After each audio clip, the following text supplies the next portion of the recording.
face is made of stone. What I tell you, there will be rain, water flowing on the ground. They put stone, even the salt. You can see there, stone pavement. The top can be made of bricks, as long as the water will not touch it. And of course, the brick were sometimes covered with some kind of enamel or that to protect them. No, here, this way, guys. Stay on the main path. By the way, opposite the palace, there's a whole area of temples, and makes sense facing east.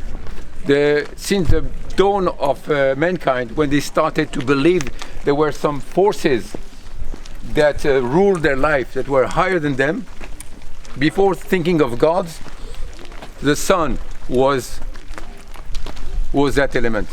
People worship the sun, and of course, I don't know in your country, but in Israel the sun rises from the east, always. So temples are usually facing east. And some of these will stay even in the monotheistic religion after that. Remember, the temple was opening to the east in Jerusalem. Churches facing east.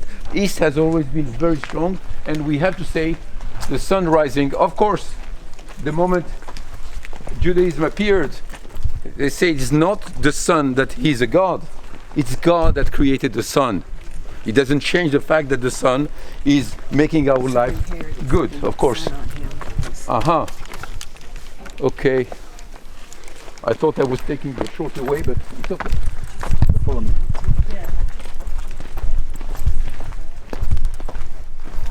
So another divinity, lesser divinity, will be the moon, also rising from the east. Now the night has always been in the past, and even maybe today, something to fear. At night we are more vulnerable. We are afraid. All the fears we have, they dissipate in the morning. Sometimes at night you don't know, I'm going to die. And in the morning, it's past. So what will be the best thing to do is when you wake up in the morning, you see you passed the night. Thank you, sun. I'm alive. So making the sun a divinity has some logical aspects to it. How different is this from 20 years ago? Sorry? When you were here? How many changes have been made? The roof, for instance. There was maybe something of a tent. The passes here looks cleaner. I don't know. As I saw the water system is very well prepared. Last time it was so difficult to get there. Just rocks. And there's of course new excavation going on.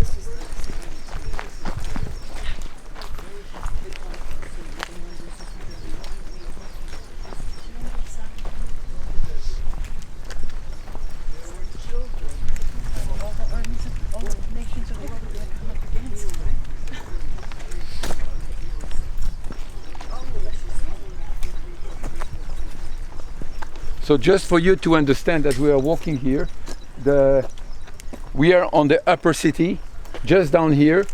It's not the regular, it's still the tail, but it's called the lower city.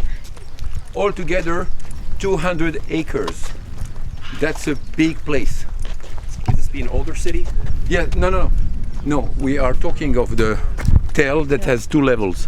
Upper city, that's where we will find all the elite. Yeah.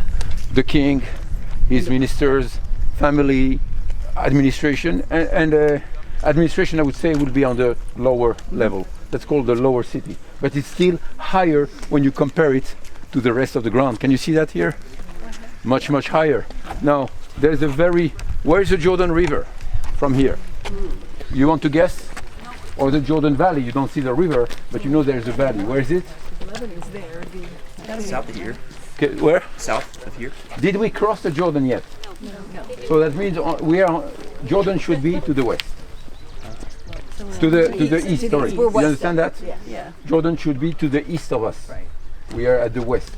So there are two banks, West Bank and East Bank. So we are not crossed it, that means we're still on the West Bank. So look to the east and you know where the Jordan Valley is, which is all that area here. So that's the Jordan Valley. Okay? On the two sides of the Jordan Valley, we have two range of mountains. This is called Galilee, and the other one there is called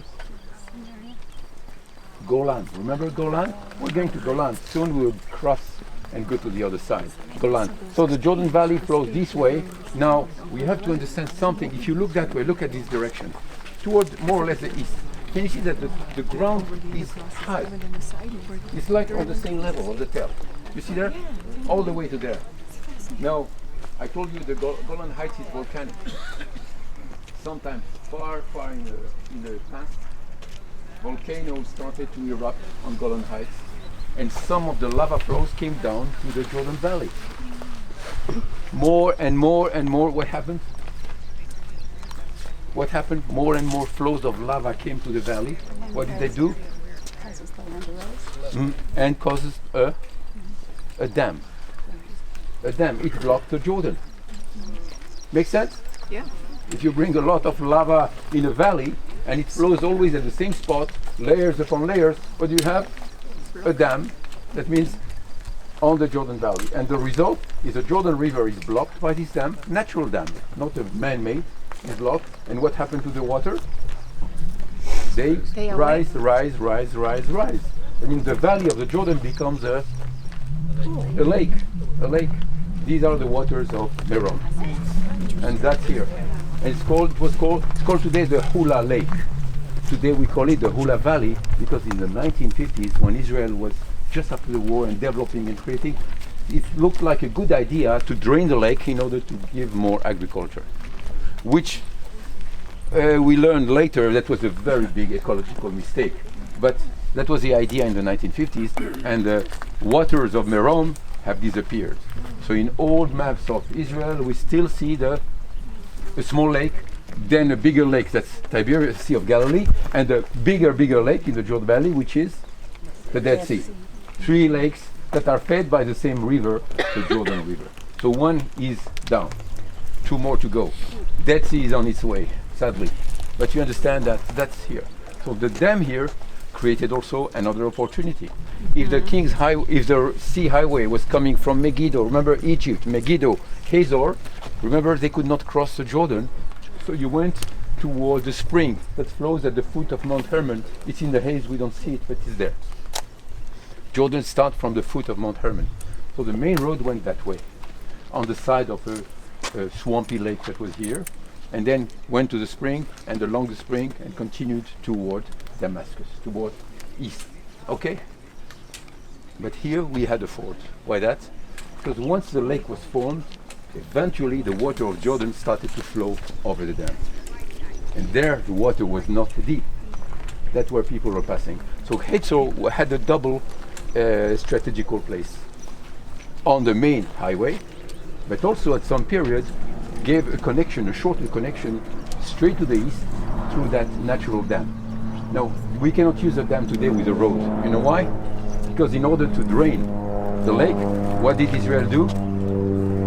Use a lot of explosives and destroy the natural dam. Not all of it, but enough to allow the Jordan to drain the whole water of the former lake that was here. Make sense all that? So let's have just a look at the water system.